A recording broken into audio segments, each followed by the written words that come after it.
May I introduce Roger Macklin, who is the chair of the Energy Performance Group, the organisation that's hosting this event. Roger, would you like to say some words? Helen, thank you very much. Yes, welcome to you all.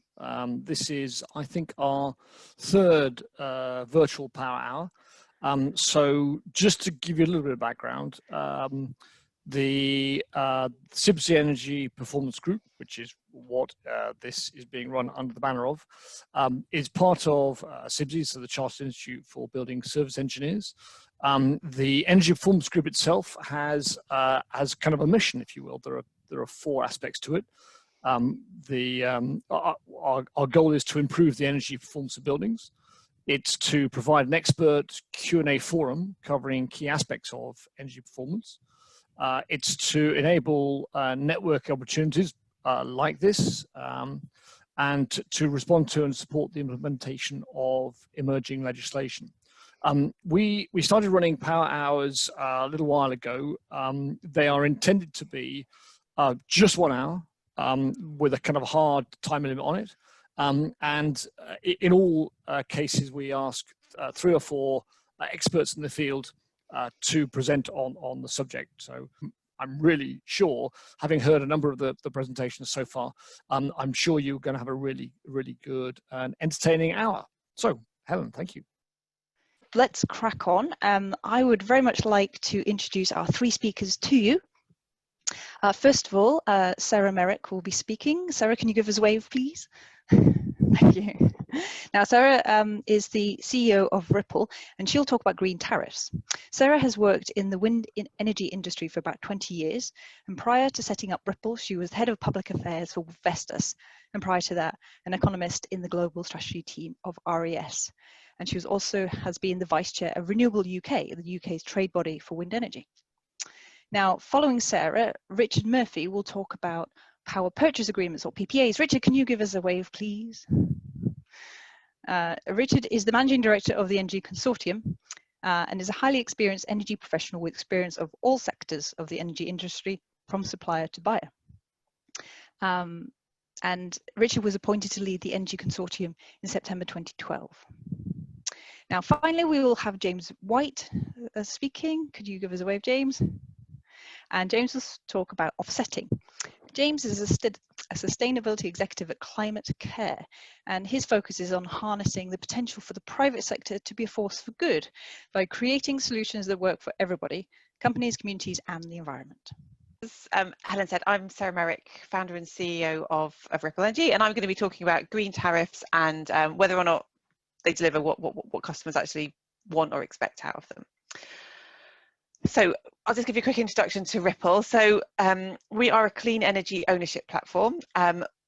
Consumers want their own genuinely green source of electricity, but at the moment they lack really impactful and affordable options. So what we do is we enable consumers, whether they're domestic or business consumers, to be able to own a small part of a large-scale wind farm or solar park and have the clean zero carbon electricity that it generates supplied to their homes or business premises via the grid. So it's more impactful than a traditional green tariff. It's loads cheaper than rooftop solar. It's really flexible and it's really portable. And we've got our first wind farm is open for ownership at the moment.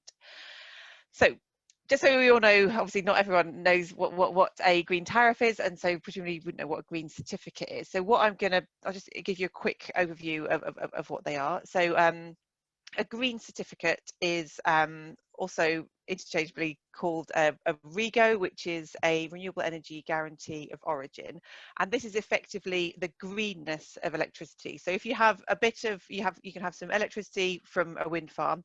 If it doesn't come with its REGO, it cannot be classified as green. So even if you know where it's come from, if the REGO is not attached, that is not green electricity. The greenness, so the REGO can be sold somewhere else.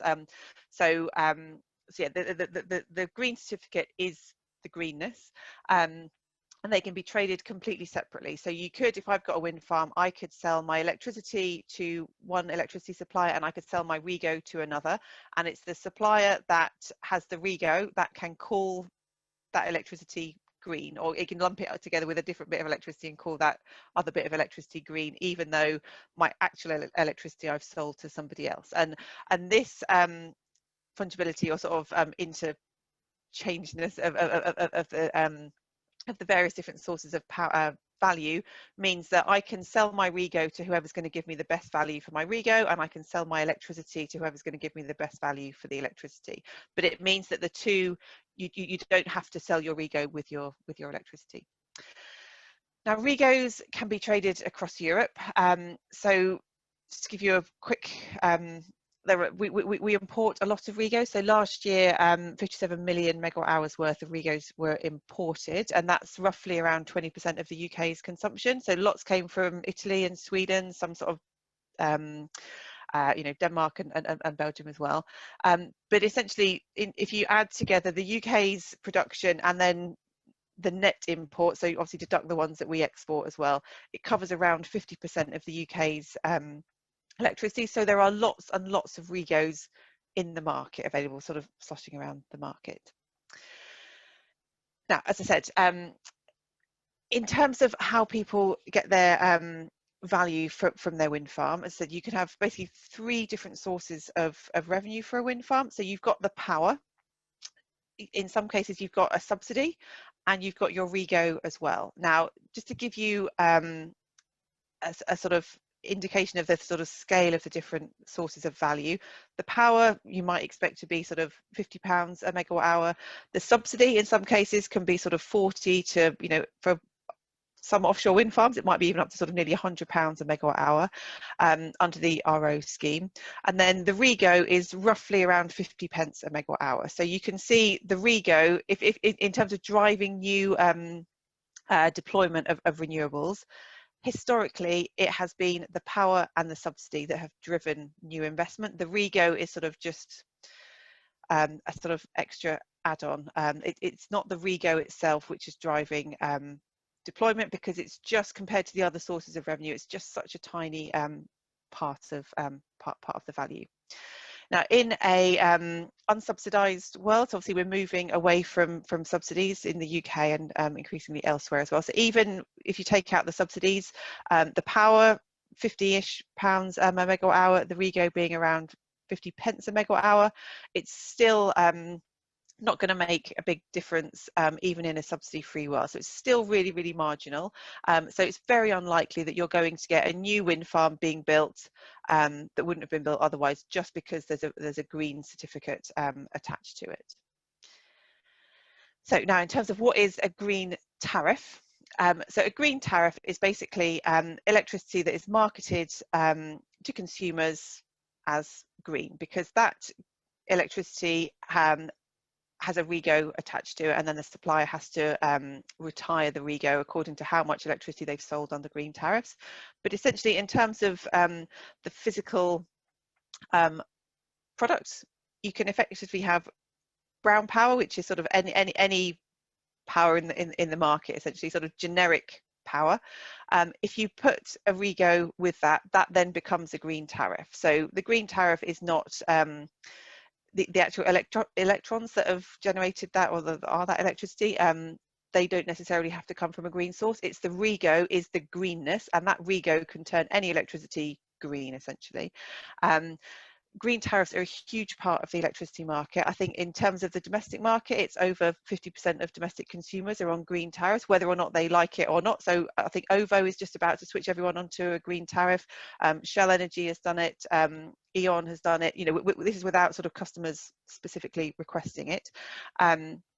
So yeah, green tariffs are a huge part of the market, but even with them being a huge part of the market, it's still, the investment in new wind farms and solar parks is still primarily driven by the actual electricity price, and also for some other technologies for the subsidy themselves.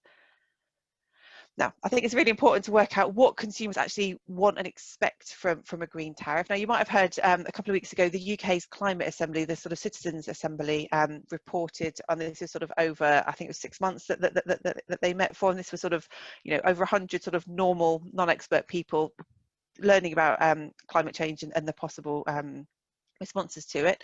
One thing that they felt very strongly was that they wanted better information to provide more informed choices to help inform and sort of prompt changes in consumer behaviour. So that's a really, really important finding, I think, from that group. So I think in terms of what we're looking at, what customers want, when a customer asks to go onto a green tariff or chooses a green tariff, what are they actually expecting from that tariff? Are they expecting it just to be, okay, we'll give you a green certificate? Are they expecting it to be brown power with a REGO on top? Are they expecting it to have an impact in terms of generating new capacity? It's not particularly clear at the moment, but we think customers want something. The reason why customers choose green tariffs, this isn't ones that have just been given a green tariff without asking. We believe that what they are looking for is impact, and it's that impact of the green tariff which is really, really important. So basically they want to know that their energy, they are making a choice which is having a positive impact on climate change, and they want it to be better than a non-green tariff because they want their choice to have an impact. So at the moment, we think that the market is lacking really impactful energy options. So at the moment, green tariffs don't deliver the impact that more sophisticated consumers want. People want options that deliver, that directly lead to new investment happening on the back of their choice to go on a green tariff. I think lots of utilities understand this, and they are looking for new ways to deliver sort of better, greener options. I think there's a need for regulations to catch up as well. So at the moment, a REGO is, really the only way of signifying that this is a green tariff, and there's not really anything in regulation that's above it. It may be that the market just needs to come up with new methods of delivering a sort of greener than a green tariff, and that's something that Ripple is obviously hoping to fill the gap in. So yeah, it's about impact, and green tariffs, we believe, should deliver impact because ultimately it's consumers' belief that by choosing a green tariff, we think they are looking for that impact above what a non-green tariff would deliver. So that's my very quick run through green tariffs there. Okay, thanks. Thank you very much, Sarah. As Helen said on the introduction, I run an organisation called the Energy Consortium. We are effectively customer-owned. We call them members, public buying organisation or central purchasing body, specialising in energy, and our members are predominantly or almost exclusively higher education institutions or organisations with an educational connection. Some museums, some research establishments, and so on and so forth. So what I'm going to talk about today is what we've done in this particular area.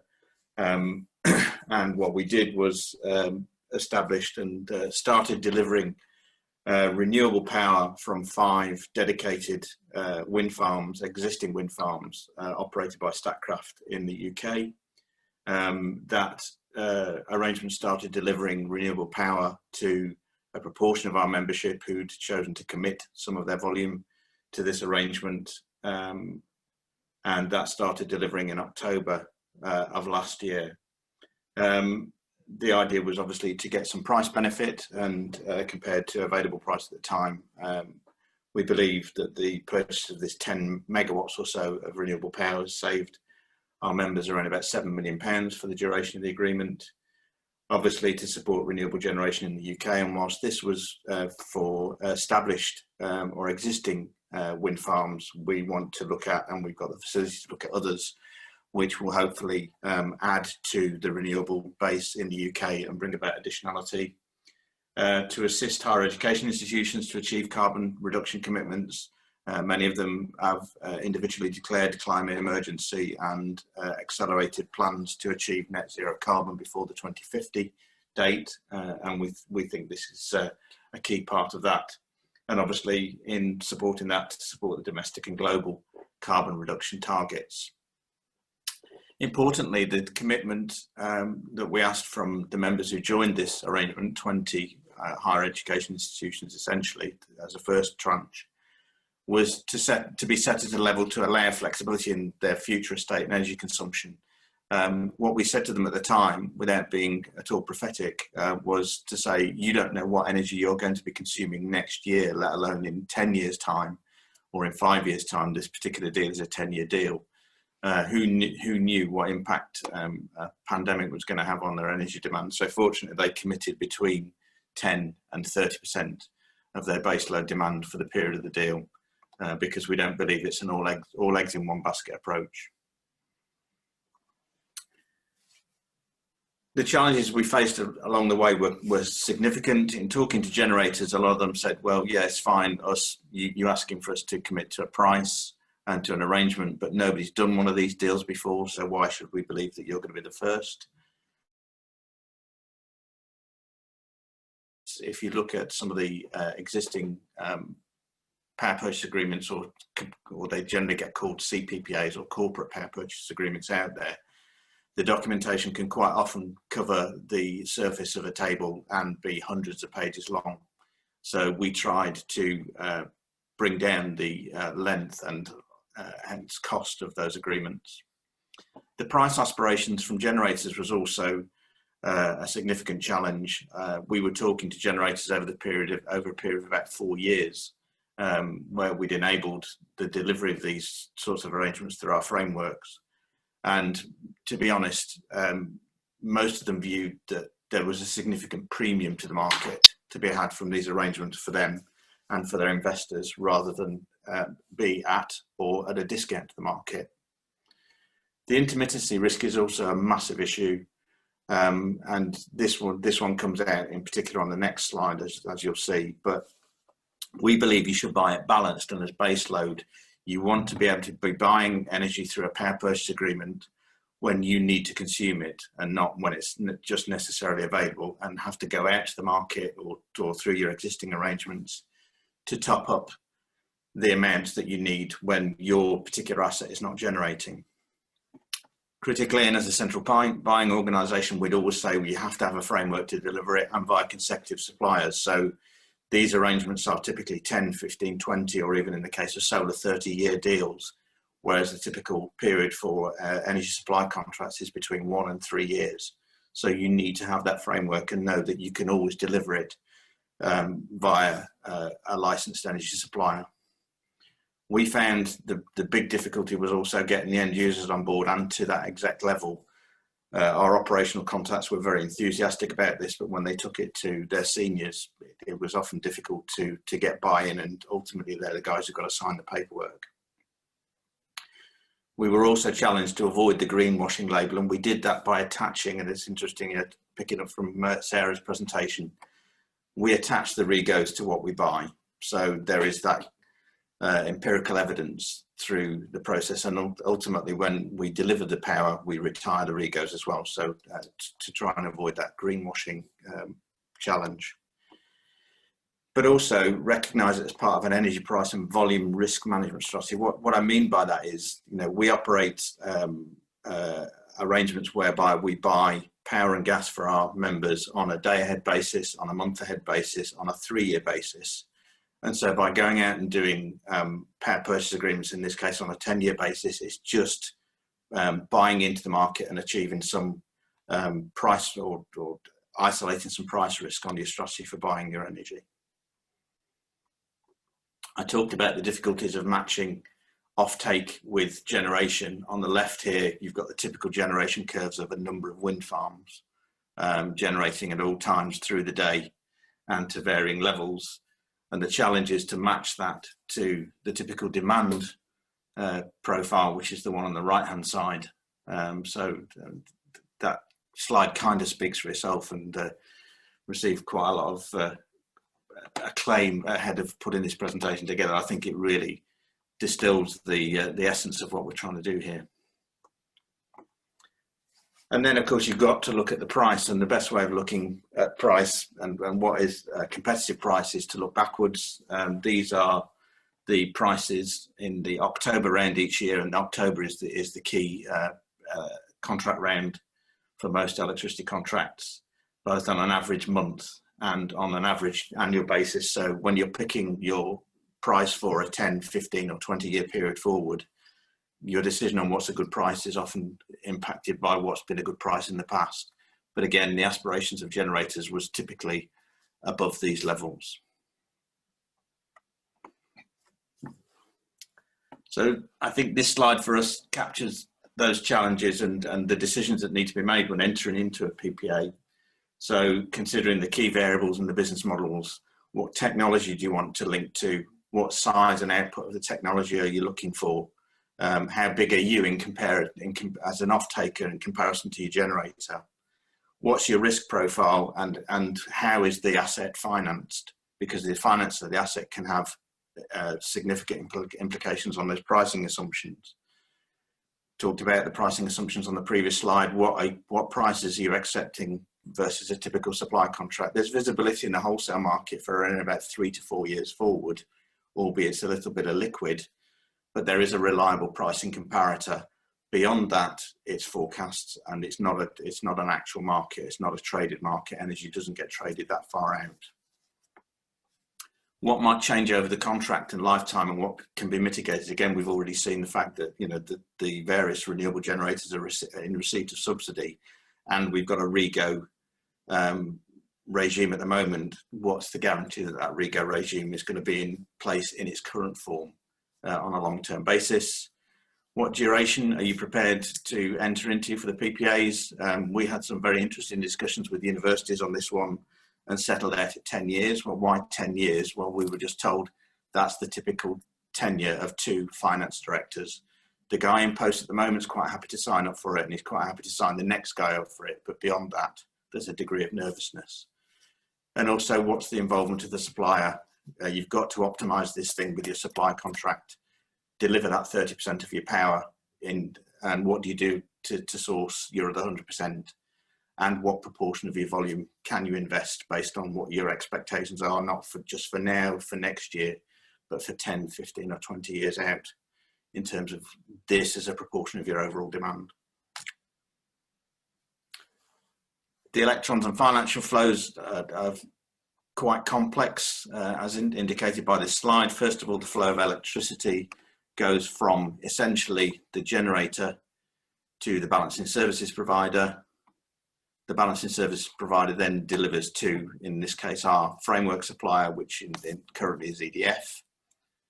EDF then delivers that electricity to the tech member, the university, using our frameworks, but that's just encompasses a virtual flow effectively from the generator to the member. The money flows a different way. It goes from the member to the supplier, from the supplier to the balancing services provider, and then the balancing services provider ultimately to the generator. And finally, the flow of electrons is from the tech member, the end user, the university in our case, from the generator. The generator flows to the balancing services provider, who tops up at the times when the electricity from the assets that you're buying from isn't flowing, and then delivers that through, in our case, the framework supplier, currently EDF. So hopefully that's given you a quick whistle-stop tour of what a PPA is about, the challenges for setting them up, and how we can learn from this experience in doing our next one, because we are expecting to do more. Thank you. Thank you very much, Richard. Thanks very much. Thanks, Helen, and thanks very much, Sarah and Rick, for your talk. It's really great to be a part of this and to talk about the role in which carbon offsetting can play in the energy sector, because of course we've talked about both renewable energy and in the form of REGOs and PPAs, but the elephant in the room in some ways is gas, and we feel that carbon offsetting is a great way to approach that and other areas of residual emissions as well. Just to let you know what we'll cover, we will be looking at what offsetting is. I know from the poll that people have some awareness of and some experience of this, but it's always good to make sure we're all on the same page. We'll look at what mechanisms are in place to ensure that you know that it works, both in terms of delivering emissions reductions, but also positive outcomes beyond that as well. And we'll look at the ways in which organisations can utilise it with reference to what you can do now, but also what the longer term measures are that you can potentially adopt. And we'll look at some case studies with respect to the energy industry as well. Before we get into that, I know Helen introduced me. I'm the sector lead for energy at ClimateCare. So my work involves working with a lot of energy companies with respect to tackling those hard to reduce emissions. ClimateCare as a whole has been in this space for 23 years now, and as such is a leader in the global carbon sector. So we advise governments, NGOs and corporates on their climate strategies, and a good part of that is focusing on offsetting. We've delivered some great outcomes in our time. So we've cut 43 million tonnes of carbon measurably since we founded, and we've also measurably improved 41 million lives as well in conjunction with the London Benchmarking Group. But enough about us. It's important that you understand what it is we're here to talk about, which of course is offsetting. So putting it very, very simply, carbon offsetting means compensating for any residual emissions that you incur in your day-to-day life or as part of your organisation with an equal reduction in emissions elsewhere. This is done through the attribution of carbon certificates to activities on the basis of them delivering additional emissions reductions. And we'll talk more about what that means in just a couple of slides' time. Carbon offsetting is absolutely vital, and the way you can think about it is part of a best practice toolkit. So really there are 3 actions you can take to tackle your carbon emissions. The first thing is to understand them, to measure them, so to look at your organisation or your own personal footprints and to determine what it is you are doing. To look at ways in which you can reduce them directly within your own value chain, so through renewable energy, for example, in the ways in which Sarah and Richard have referred to. And then it's important to offset that residual. And the reason for that is that we don't really have a lot of time in order to meet targets as set out by the Paris Agreement. If we are to meet our 2030 target for net zero to keep us on that 1.5 degree level, we have to reduce our carbon budget at the moment by 23 gigatons of CO2. To put that in perspective, that's equivalent roughly, well, to about 2/3 of the global energy consumption at present per year. So as you can see, that's a significant portion of emissions we're going to have to cut. And carbon offsetting plays a vital role in bridging that time gap, but also the potential finance gap as well to meet that very ambitious global carbon target. How do you know it works? So offsetting, as I'm sure you're aware, sometimes is seen as being what people call greenwashing. And really, in our perspective as ClimateCare, having been involved in this space for a long time, as long as you do it the right way, that is absolutely not the case. What happens in this space is that there are very strong and rigorous standards which have been put in place and which are rigorously enforced when it comes to projects who want to utilize carbon offsetting as a key source of finance to enable them to actually scale up and deliver emissions reductions. Those standards are enforced by organizations such as Verra and the Gold Standard, which use carbon measurement methodologies which were set out by the UN. And what these do in very simple terms is ensure 4 things. They ensure that the emissions reductions that those projects are delivering are real, that they actually have happened.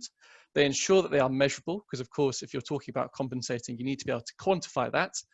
And that they are additional and permanent. Permanent meaning they are not going to be reversed, and additional meaning that they wouldn't have occurred without the money that you pay to offset those emissions. So this is a key point, and it's something that's sometimes brought up, and Sarah alluded to with REGOs, in that with REGOs potentially you don't have that additionality there necessarily in the same way. With carbon finance and with offsetting, it is absolutely vital to the projects that you're supporting, that you're offsetting through, that they receive that money from you. The other great thing about offsetting is, aside from delivering emissions reductions, the projects in and of themselves, due to their variety, be they rainforest protection, renewable energy, household level projects, deliver a whole array of really great sustainable development outcomes as well. So these include things like cutting poverty, improving quality of education, and those types of things. How can it help your organisation or yourself? And really, there's 2 ways of thinking about this. You can look at it from a short-term perspective and a longer-term perspective as well. Putting it simply, the best practice as set out by the UN and as agreed by multiple stakeholders within the climate sector is that you should act to offset your emissions right now, because ultimately the time that we have to tackle climate change doesn't give us any opportunity to do other things, really. Obviously, that is as part of that measure, reduce, offset framework that I referred to. So of course you should be doing all 3, but to put offsetting off or to not do it at all is really to acknowledge that there's a residual emission that you're incurring and not taking accountability for. A great example of this is the gas sector, which we'll talk more about in a moment. Longer term, there are lots of things that organizations are doing to leverage some of those carbon measurement and reduction methodologies that offsetting uses in slightly different ways. So sometimes what people are doing are things like developing their own carbon offset projects, so they're undertaking the development themselves. Other ways in which they're doing it is that they are using those offset measurement methodologies within their own supply chain. And that's what carbon insetting is. It's effectively using those methods, but within your own value chain rather than outside of it. A great example of this is some work we did with the cooperative, one of our largest clients, who implemented some cook stove technology which cuts emissions through fuel efficiency within their own tea supply chain, thus reducing emissions more directly. So as we say, there's a huge elephant in the room when it comes to the energy sector, and this is obviously the gas part. And whilst decarbonisation of that sector is something that is ongoing and it's something that's being tackled quite strongly with respect to things like biomethane and the RGGO systems that are starting to be developed and put in place in the UK, it's going to take a long time for those areas and those sectors to scale up. You know, at the moment, what we're talking about in terms of a scale of magnitude is that, you know, we're looking probably about 10% to 15% of the market's demand for green gas is able to be met by biomethane. So there's a clear need for a bridging mechanism for us to take responsibility for those emissions right now in a way that's high quality and is rigorous and that allows for growth in those biomethane areas later on. So that's what we at ClimateCare are doing. We're working with a number of different energy providers to enable them to do that whilst that other area of green gas around biomethane scales up and continues to expand. One example of this is British Gas. I'm sure they need no introduction, and we've worked with them to develop their Green Futures Tariff, which not only supports a variety of international high quality emissions reduction projects, but also supports a number of initiatives within the UK as well. The other entities that we work with include Good Energy, and I think it was important to include these guys here because they are one of the few providers under the current UK supplier market that are actually derived from the price cap by virtue of their green credentials. I think there are 3 or so who are currently under that criteria, and that is on the basis of what they are doing and the quality of it as assessed by Ofgem. And they see, Good Energy see, that is, offsetting as being a key part of their strategy to deliver a best in practice renewable energy product for those customers. So that's a very quick whistle stop tour. Just to summarize very, very briefly, offsetting is vital in meeting net zero. Offsetting projects are rigorously verified to ensure their quality, and you should use offsets to tackle emissions now whilst exploring different and innovative ways in which you can implement some of those methods and methodologies into your own business and operations as a person and as an organisation as well. Thank you very much. I hope that was interesting and useful. I appreciate, again, it was a bit of a whistle-stop tour, but looking forward to answering any questions that you have as well. Thank you very much, James, and Sarah and Richard as well. So now we've come to the end of our presentation part of our webinar, and we're going to go to the questions and comments that are coming in, and there are lots. So we'll try and cover as many as possible. Now, we are hoping that we can also do a very short kind of networking small breakout as well. So we'll see how we get on with our time and see how we can balance both of these things. Okay, so Sarah, Richard and James, can you turn off your microphones just so you can turn on your microphones so you can answer these questions, and don't feel that you have to answer every question. So I'm going to jump straight into the REGO questions. So Sarah, these are mainly for you. There's a question here, after Brexit, will REGO still be tradable across Europe? I think they will be, yes, but I think it's, yeah, I'm not an expert on post-Brexit stuff, but I think they will be, but don't base any decision on that at all. And just another question on REGOs. Are they basically a loophole for suppliers to appear green and sustainable without generating additional renewable energy? No, not necessarily. And I think that there's just a big range of, you know, like James said, there's a range of different suppliers. You know, some could not even have any PPAs with any renewable generators at all, and just buy the REGOs and slap that onto any power at all. Other ones procure all their electricity from renewable generators, and obviously the REGOs come with them as well. So there's a variety of different solutions, but yeah, it's, you know, and technically, given that the REGO is the greenness, that electricity is technically green. But yeah, I think the issue is around the additionality and the sort of the issue is whether or not consumers assume they are delivering additionality. I think that's the big issue, rather than, you know, technically, as the law stands, any electricity that's got a REGO is green, and so any electricity is can be called the green tariff. But yeah, it's more about the sort of consumer perceptions of green tariffs that's the issue. Okay, thank you. A little bit of forecasting here.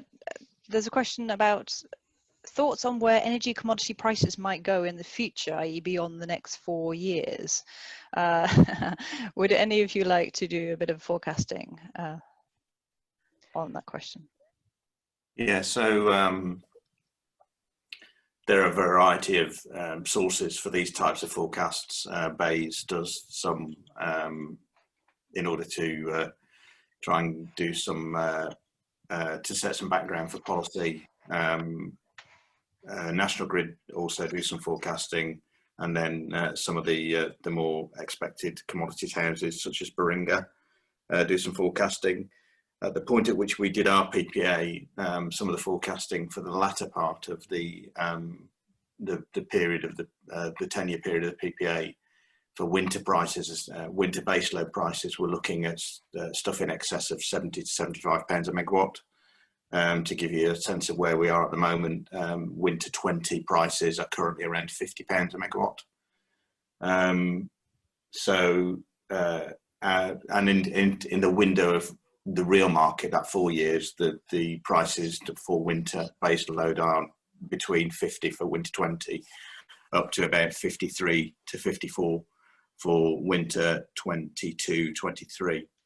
How reliable those forecasts are going forward, because they are used as, and I've seen some stuff, you know, I've been involved in PPA discussions for other providers and for other end users in the past, and they were looking at a PPA price of between 55 and 60 as being a good deal against a BEIS background of baseload prices of over £80. So none of us have the crystal ball. We have to do what we do, which is why I said that, you know, it needs to be part of a price risk strategy rather than or as well as supporting the growth of renewables.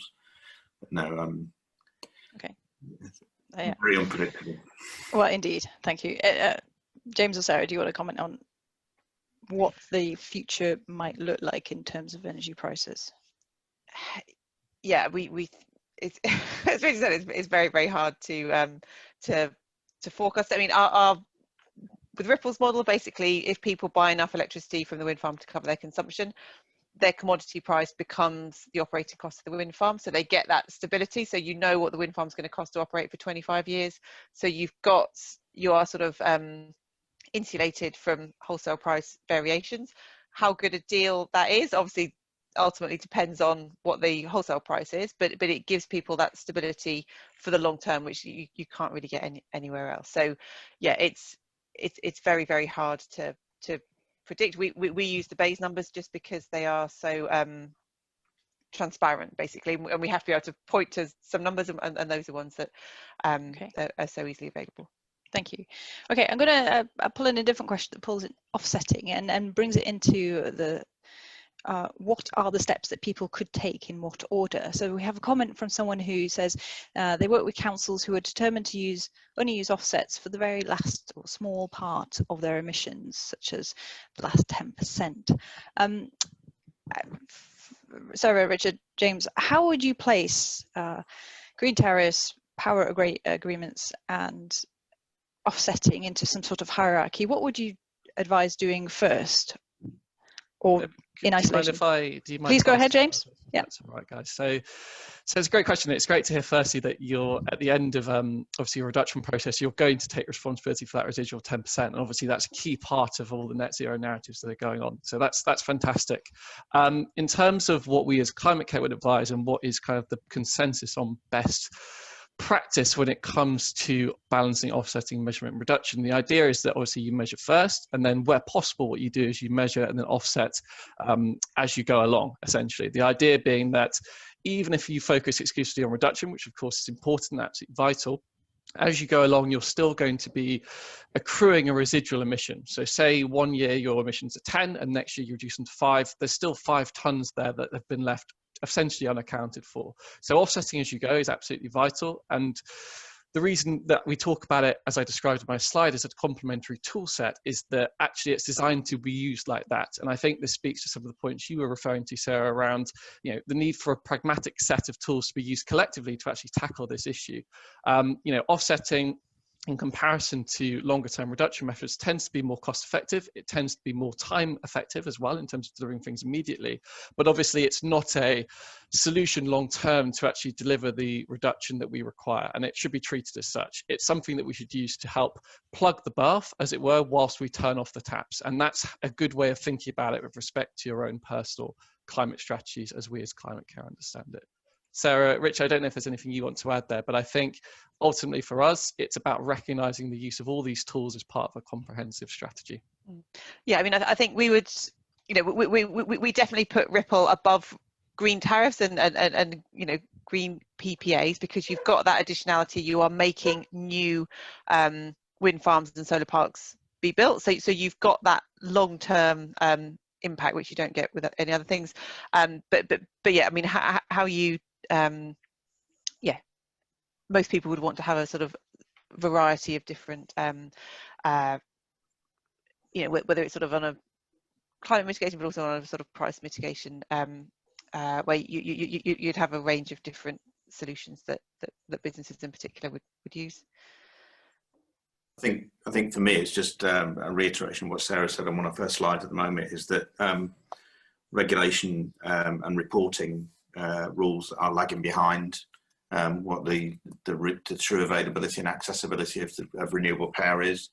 I go back to 2010 when most renewable or most large end users would quite happily buy certificated renewable power, that's levy exempt certificates, as opposed to REGOs at that point, because they were allowed at that point, prior to 2010, to count that against their carbon reduction targets. The European Commission jumped on that in 2010 because the certification scheme was being abused, and there was power being sold into the market as certificated, levy exempt certificated renewable power that was already included in the grid average.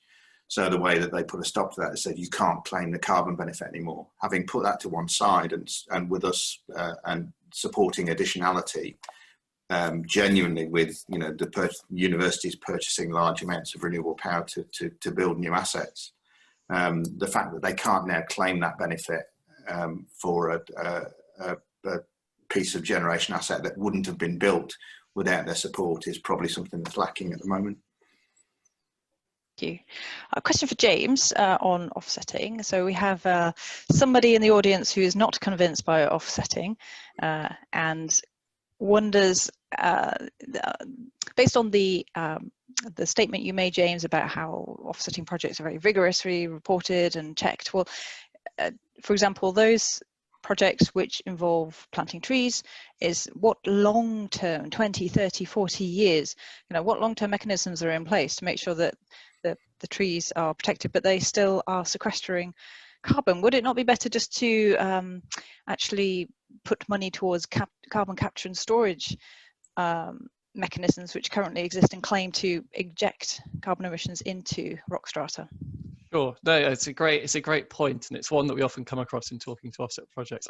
And just before I dive into that, it's not surprising that there's offset skeptics in here. I know that historically offsetting hasn't had the best reputation, I'm sure, for lots of reasons, but I think the key thing to note in here is that when you're working with someone who is able to assure you on the verification of those projects, actually that's really the important thing, and it speaks to knowing what it is you're subscribing to and being fully informed. So speaking generally about offset projects and how they're verified, as I alluded to, there are international certification bodies which are recognized and are UN mandated effectively to set out how these projects should operate, and they do that with various different third-party independent audits throughout those projects' life. So there's a process of project design when they are assessed based on the impact they talk about themselves as going to make. They are then assessed over a period of implementation and monitoring where they can't receive any finance, and then after that, and only after that, are they able to actually be used as an offset project and receive finance for those payments. So there's really a good, strong track record of having to demonstrate their additionality at various different stages. When it comes to tree planting and rainforest protection projects, and you can kind of see them in the same category, there are two things really that you should think about, or that are thought about in relation to actually ensuring those emissions reductions take place over the long term. So what projects of those types have to do is to demonstrate long-term land use agreements that are in place to ensure that the land won't be used for anything else. So for example, they have to demonstrate that they have access to the land as a private party, for example, or they've got appropriate agreements in place with local governments, if applicable, those types of arrangements to ensure that the forest will remain standing from a kind of area perspective over a decent period of time, which tends to be 80 to 100 years or so. The other thing that they do is they accommodate for any uncertainty in the emissions reductions the projects will deliver for any reason. So say, for example, you might talk about fire risk or the trees being cut down and things like that. There are various things that they do to ensure that if that were to happen, and then when it happens, it's called, in quotation marks, leakage, that is not going to influence the overall emissions reductions delivery of that project. It's very, very complex. I could probably take 2 or 3 hours of your time talking you through it and showing you all the different project documentation. But the thing to say in there is that, you know, ultimately there are really rigorous methodologies built and put into place to actually ensure that emissions reductions are actually being delivered, and that there's long-term agreements in place as well to ensure those trees remain standing. Okay, thank you. And there's somebody wanting to know a bit more about insetting. So could you just discuss insetting a bit further and how it may be applicable to different organisations? Yeah, sure. So insetting, as I kind of alluded to in the slides, is the use of offset methodologies within your own value chain. So the idea of offsetting is that you can't reduce your emissions any further, and what you do is you take action outside of your own direct sphere of influence. Insetting is taking those projects and technologies and methodologies and measurement assessments and those types of things and applying them within your own value chain. And traditionally where that has been done historically, because it makes the most sense, is within agricultural supply chains with kind of people in that kind of industry. So as I say, with the cooperative, what they did is they took the cook stove methodology, which works on the basis of increased fuel efficiency and cutting emissions in that respect, and implemented that in a supply chain that they directly had an influence over, their tea supply chain. What that enabled them to do was, rather than accounting for those emissions as an offset or compensating for a residual, it allowed them to measure that as a reduction within their own value chain. So that's essentially how people use insetting, and that's how they've used it historically. Going forward, there's lots of new and exciting various different means of actually cutting emissions, which people are looking at. As we talked about earlier, carbon capture in different technological ways is something that's coming increasingly online as an offset concept, and in the future might be something that then is used in an innovative capacity within supply chains as well. So it's really about taking those existing frameworks which we know work outside of value chains and looking at ways in which your organization can implement them most appropriately in the spheres or areas in which you're currently working. Okay, thank you. As we have alluded to many times, these are all quite deep topics, and we're only skimming the surface. So Richard, there's a number of questions come through about PPAs, so I'm going to fire them all at you. So questions are like, what is an example of a balancing services provider? Who might that be?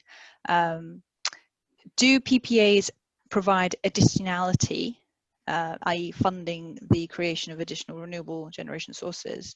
Is there a minimum size? And what would you do differently next time? Okay, balancing services provider is, we all know them, and most of us buy our energy from them. It's a license regime. Typically, a balancing service provider is your energy supplier, or someone who is licensed for energy supply.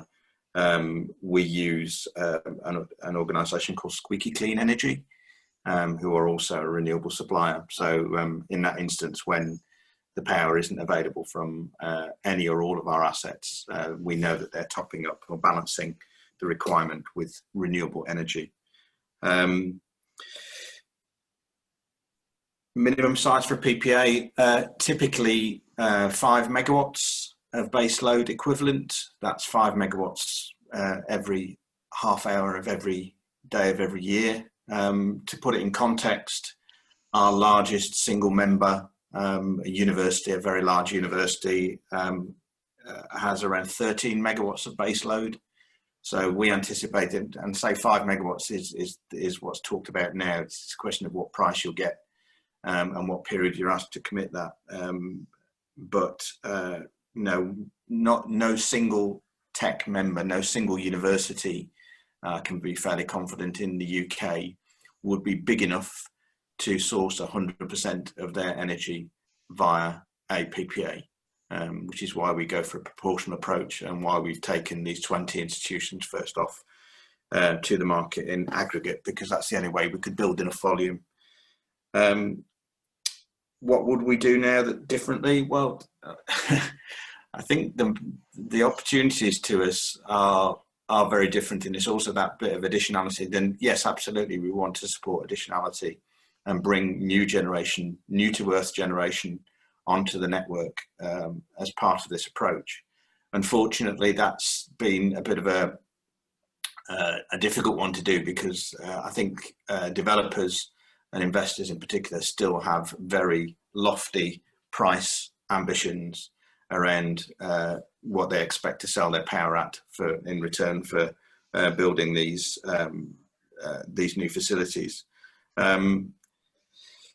We'd probably be better at the REGO pricing, or get visibility to the REGO pricing, because we're buying the REGO as part of the asset, and there's not always complete visibility of the REGO market. Again, there might be in the front 1 or 2 years, but certainly when you're looking at a 10-year deal, generators will talk up the price of REGOs, particularly at the back end. So I think we do that a little bit better. In terms of accessing the market, whether for additional power or for existing assets, I found that having done it, I went to a renewable power event shortly after we concluded and publicised our PPA, and I was in a room full of existing and new wind generators. It was a little bit like a speed dating session. All of a sudden they find out that you've done one of these things, and they all want to come and talk to you and say, would you buy some of ours, please? So I think accessing the market, having done one, would be a lot easier now, because you know, we've got one over the line, and yeah, we would have accessed the market differently, but I think having done one now, the market will come to us. Thank you very much for that. I'm going to squeeze in one more question. So James, very briefly, some very innovative people in the chat pane are saying, well, my council wants to plant 1 million trees. Can we sell those as offsets? James, where are offsets permissible? Great. So there's I guess 2 levels to answering this question, and the first is obviously geographically focused. So offsetting is set out in regards to where it can occur under the Kyoto Protocol, which, putting it very, very simply, separated the world into 2 types of country. You have your developed or Annex 1 countries, and then you have your developing Annex 2 countries. And offsetting was essentially designed as a way to help those countries which were seen as having a responsibility for actually causing emissions, and namely the developed countries, to tackle them in a way that would accelerate their climate action beyond just reducing directly, and also as a means to fund sustainable development and decarbonisation of developing nations as well. So it's seen as a dual focus. So if you think of it as a form of sustainable development finance with a carbon twist, then that's a good way of thinking about it. What that means is that in terms of where offset projects can take place, you can only offset verifiably through those frameworks I described, through countries which are classed as developing under the Kyoto Protocol. There are some exceptions to that where countries haven't signed up or ratified the Kyoto Protocol. So the US, for example, you can have offset projects there because they're exempt from that framework. But in general terms, best practice is to offset through projects in the developing world. So that's one lens on where and how your project might be eligible as an offset. The other thing to look at, as I mentioned, is the additionality. And the key question there is really, does your project need the finance from offsetting in order to make it viable? And if it doesn't, then it probably isn't going to be able to be used or be applicable for offsetting or for carbon finance it receives as a result of that. That's something we at ClimateCare do. So on one side of it, obviously, we're talking to corporates about what they can do right now.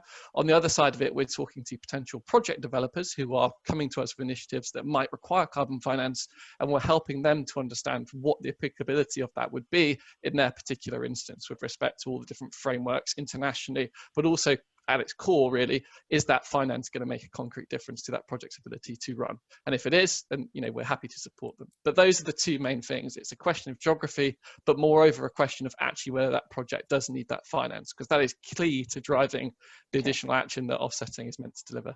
Okay, thank you very much. Time is cracked on. We have run out of time, unfortunately, so we must bring the webinar format to an end. I'm very grateful for our three speakers who have done an exceptional job of delivering at high pace information on green tariffs, PPAs and offsetting. Please say thank you to our speakers, Sarah, Richard and James, either by using your real hand or your Zoom hand. Thank you very much.